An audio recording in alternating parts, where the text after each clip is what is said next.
everybody. Welcome back to the Yes Means Yes podcast. I am Holland Myers, and I'm here with our intern, Rachel Grove. Hi, I'm Rachel. I'm an Auburn University student, and I just started interning, so I'm getting some experience on the podcast.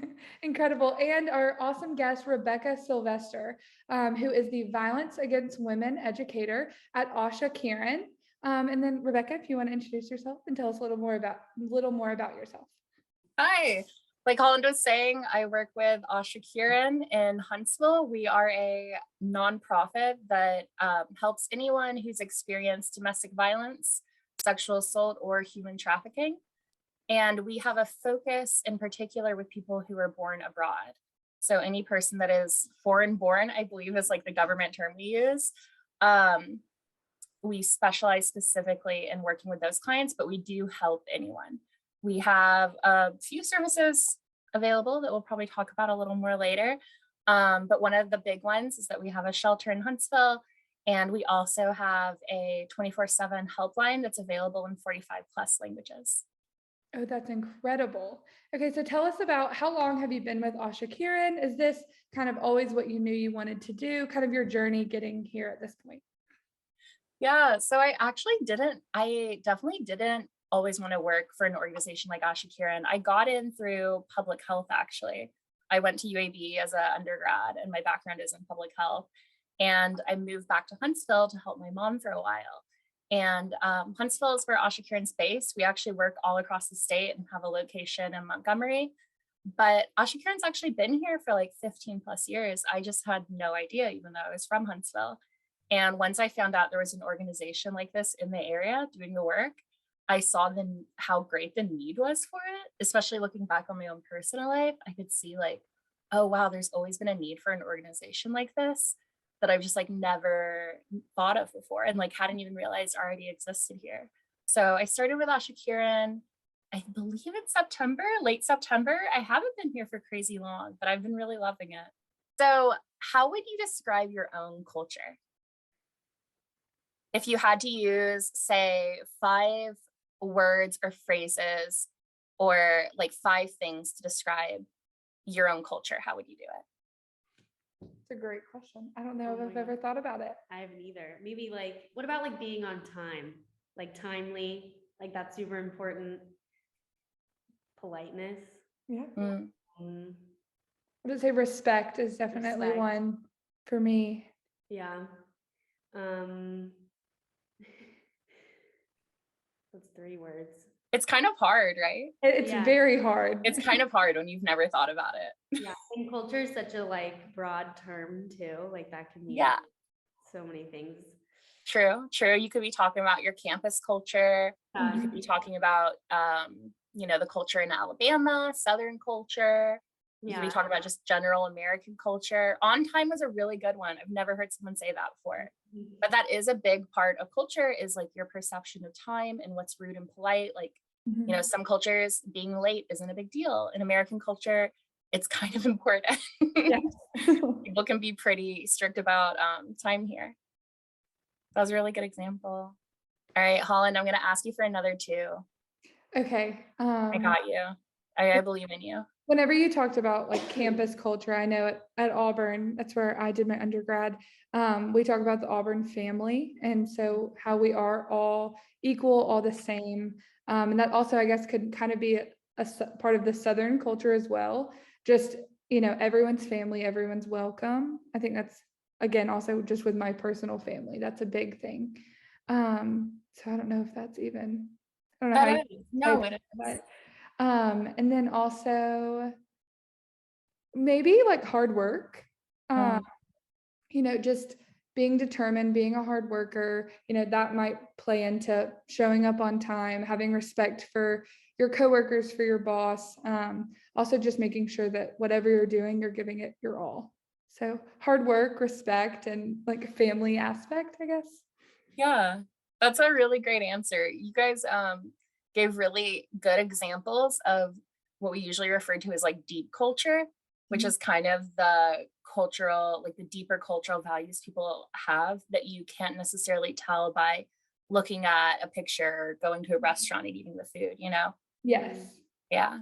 which is all beautiful things, like culture, music, food, they're all great things.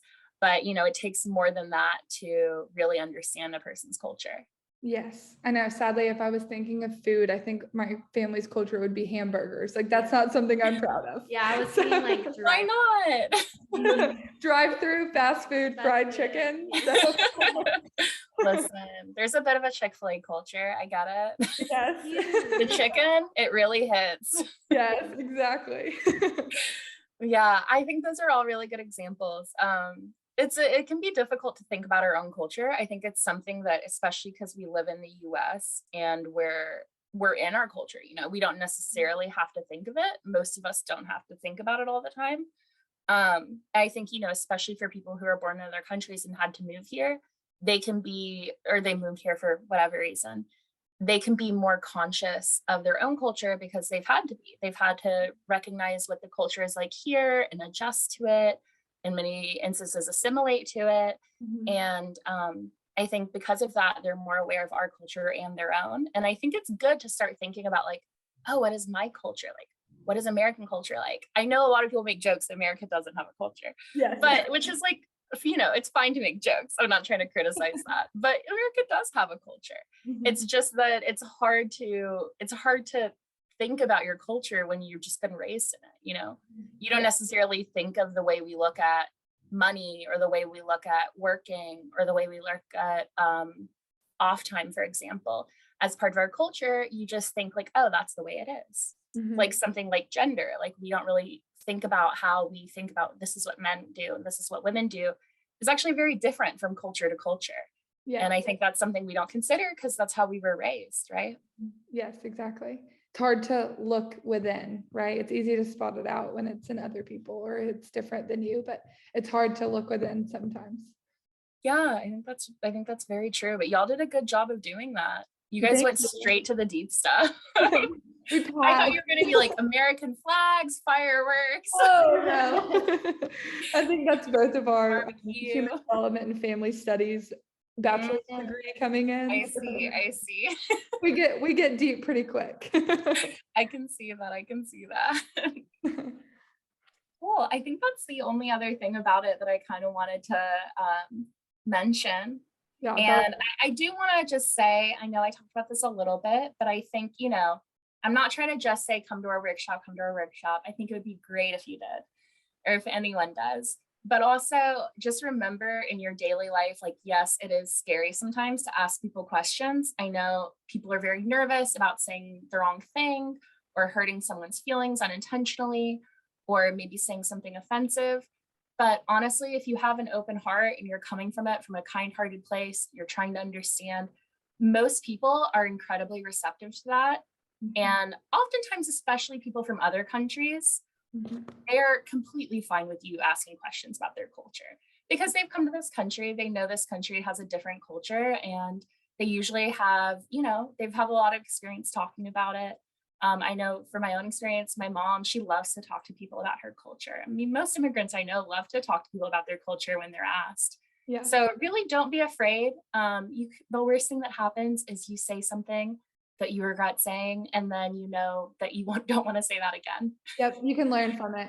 Yeah, it's a learning experience. Everything in life is a learning experience. And it's also, you know, the benefits of asking and talking about it way outweigh the risks. Like they're so worth the risk of like maybe stepping on your foot, or what's the word?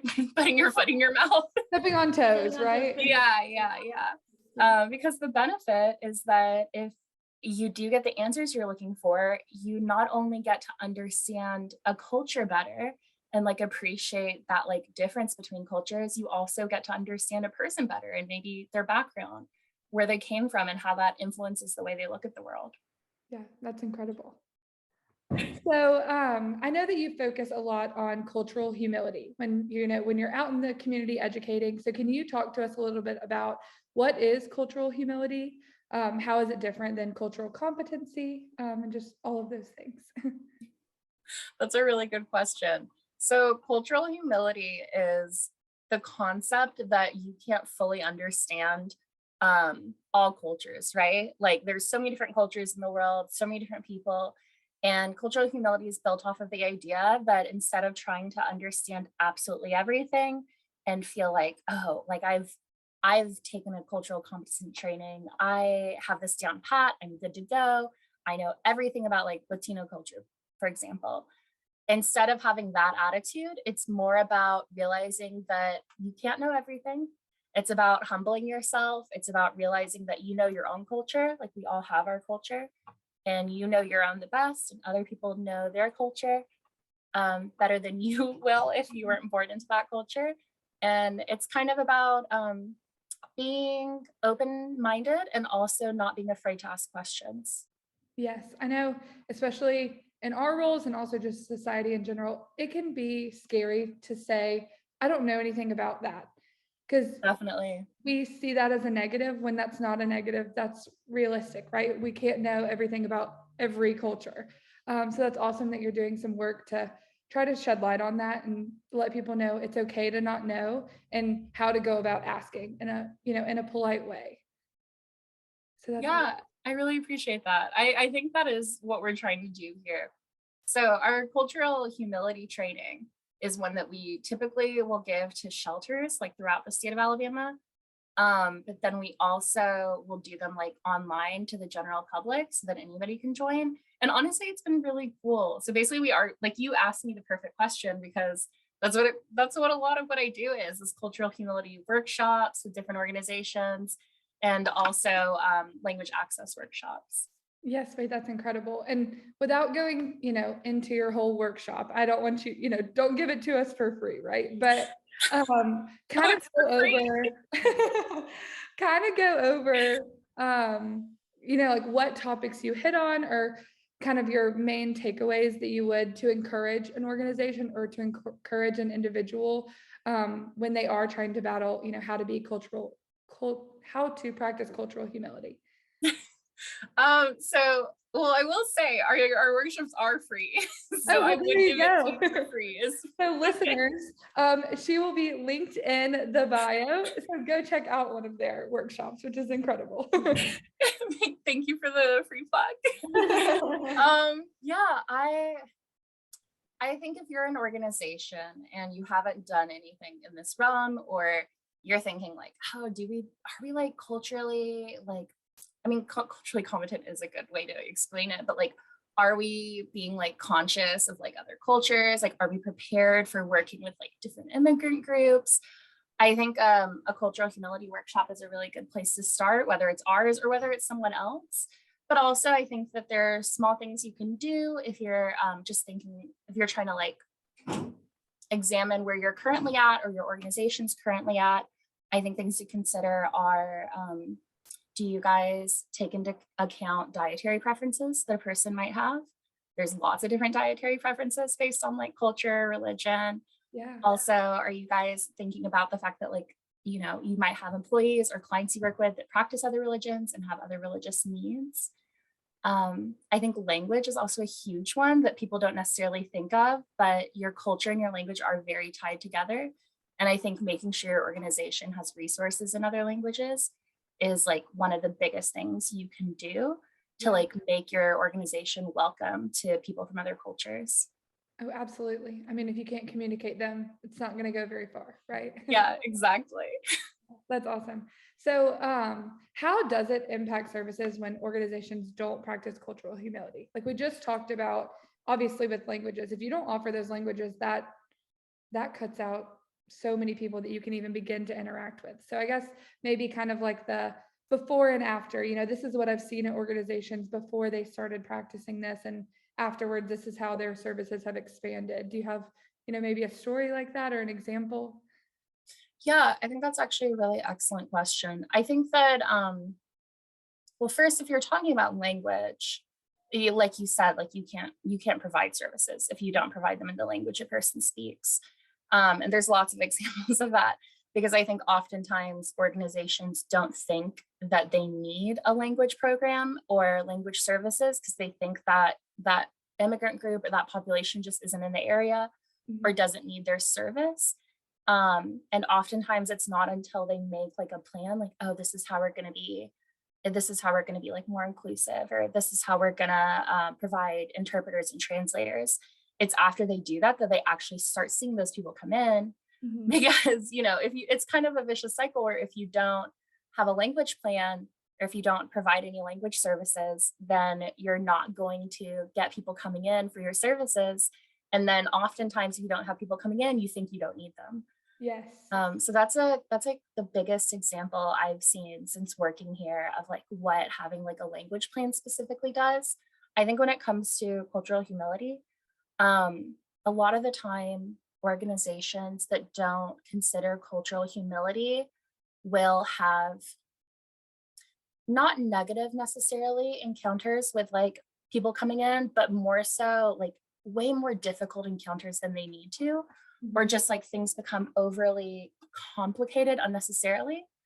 I think because oftentimes there can be little cultural things that like we don't fully realize are because of culture. And you might think like, oh, this person's just being rude or doesn't want to work with us, or that maybe even like, oh, they seem dishonest or distrustful, Uh-huh. because like people will say like, oh, like sometimes they don't look me in the eye when they're talking to me. Mhm. And part of that's trauma informed care. Like a person might have a hard time like looking someone in the eye after like whatever abuse they might have been through. But also sometimes it's just a cultural sign of respect that like often in our culture is seen as something disrespectful or dishonest. Yes. Yeah, absolutely. Thank you for that. So, Rebecca, what does Ashakiran mean? So Ashakiran actually translates to ray of hope in Hindi. Oh, that's I incredible. believe that Kiran means ray and Asha means hope. Yeah, that's incredible. A great, now I don't know what I'm going to say. I think that I think it has a really beautiful and poetic meaning for the people that we can serve. And also it's a reminder for the people that work here that that's what we want to be in our community, a ray of hope. There we go. Literally couldn't have said it better myself. That was incredible. Beautiful. Okay, awesome. So I just have a question about your hotline, because we have a hotline at RCEA and we all work it.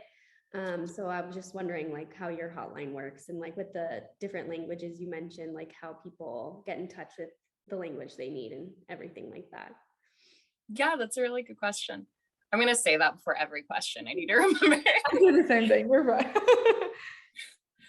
So the way our language line works or the way our hotline works is that we have people who volunteer, and oftentimes our volunteers will be interpreters and speak like a second language. We also have people on staff that are trained interpreters, but because there's so many languages in the world, hundreds and hundreds, and we can't have an interpreter for each of them on staff, we also use something called a language line, which is like a third party company that you can call and basically do a three-way call with whoever's calling in, whether that's a survivor or a concerned party. And that way we can do live interpretation via the language line. It is run mostly by volunteers. It's volunteers and also people who work in the shelter, and the language line coordinator or not the language line coordinator, sorry. It's the people who run it are typically either the people who are in charge of the Asha line, people who work in the shelter, or volunteers. Okay. So Rebecca, how do you recommend that organizations or individuals reach these immigrant groups? So one thing we talk about a lot is that it's actually, once you have the plan in place, especially if it's like a language plan or a cultural humility plan, it's a lot easier to reach these different immigrant groups. So if it's a English-speaking immigrant group that you're still having a hard time reaching, that might be a bit more complicated. But oftentimes in Alabama, it is like one of the big 5 like languages. Mhm. So do you guys know what the 5 most common languages in Alabama are, by the way? I don't know that I No, do. I was gonna ask you what the most popular one on the hotline was. Could you guess? Spanish, English. Not including English. Okay, Spanish. Korean? Yeah, like Mandarin. Korean is one of them. That's a good one. I wouldn't have guessed that off that. I know we have a large Korean population in like the Auburn Opelika area. So that is the only reason I guessed that, but Right. That was a really good guess though. I mean, you're right. Do you have any other guesses? I don't know that I do. No. That's fair. That's fair. So the top 5 languages in Alabama are actually Spanish, and then there's Chinese. So that I believe includes Mandarin and Cantonese in the survey. And then it's Korean. So you're right on that. Vietnamese, and then Arabic. Oh, awesome. You guys missed Chinese, Vietnamese, Arabic. Yes. There's actually way more like people who don't speak English in Alabama than people think. I mean, it's a significant part of the population here. So that was a little off topic. I'm sorry. Do you want to ask me a question? Hey, that is okay. That'll be a fun question for the listeners too, see if they know the answer to that. So honestly, the best thing an organization or an individual can do is to get a language access plan in place, which we do also offer a workshop that is specifically helping an organization work through and build their own language plan. And part of that is like evaluating what the groups are in the area that need the most help, what services they need, what languages they might need documents translated into or people to interpret for. And the good thing is that it's actually pretty easy to get those populations in once you have the language services available and you're advertising them, because often immigrant communities, especially in places like Alabama, are very tight knit. So once you tell one person, like once you've serviced one person and you've provided them with the services they need and you've done a good job and you've been culturally like conscious about like what you're doing for them, they're going to go tell their friends. And because if there's one place in town that is providing services in, say, Korean, and you're living in Montgomery, your organization is providing services in Korean, oftentimes there's not going to be a lot of other organizations that are doing the same. Yeah. So people are going to go tell their community, like, hey, you can go to this place, like they're doing a good job, they'll help you. And the word gets out really fast that way. And myself, my mom is from Ethiopia, like there's not a ton of Ethiopians in Alabama, but everyone knows each other. Everyone genuinely does know each other because there's not very many of us. So it's a tighter knit community. And if there's a service that's providing languages and like services to Ethiopian people, everyone's going to show up. Yes. Yeah, that's awesome. So starting at the root, not waiting until you have a victim or someone who needs the language lines to figure that out. It's starting at the root, saying we already have that in place. 100%, 100%. Because you also don't want to be in a situation where you have someone who speaks only Russian come in and you have nobody on staff who speaks Russian. You have no interpreters that you could call in your pocket. And where do you start then?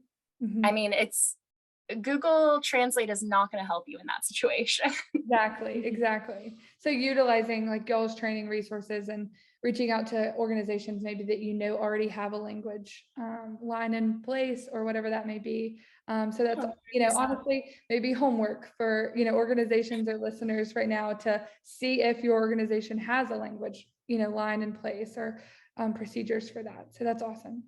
Yeah.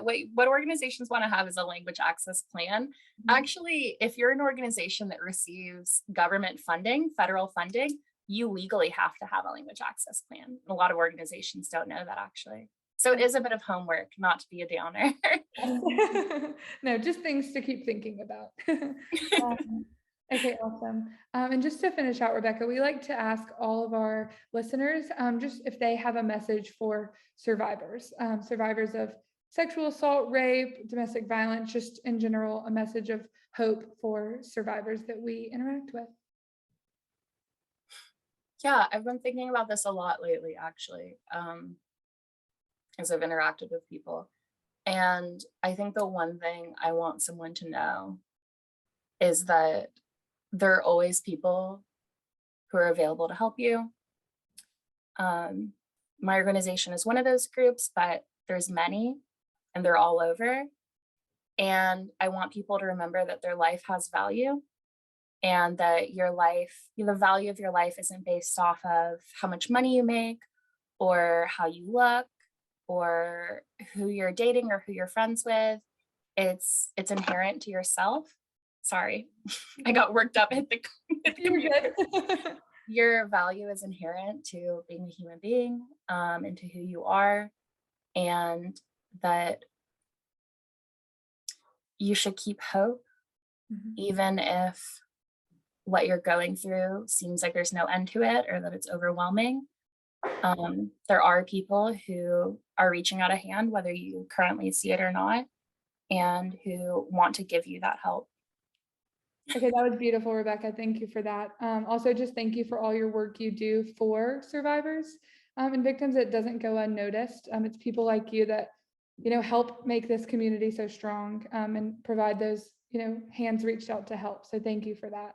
And also just thank you for joining us on our podcast today. We learned so much. And listeners, like I said, all of the links and things we talked about will be linked below and on our Instagram and our Facebook. So don't hesitate to reach out to if you have any more questions or want to get plugged in with Rebecca at Ashakiran. So thank you so much. Thank you for having me. This has been really nice.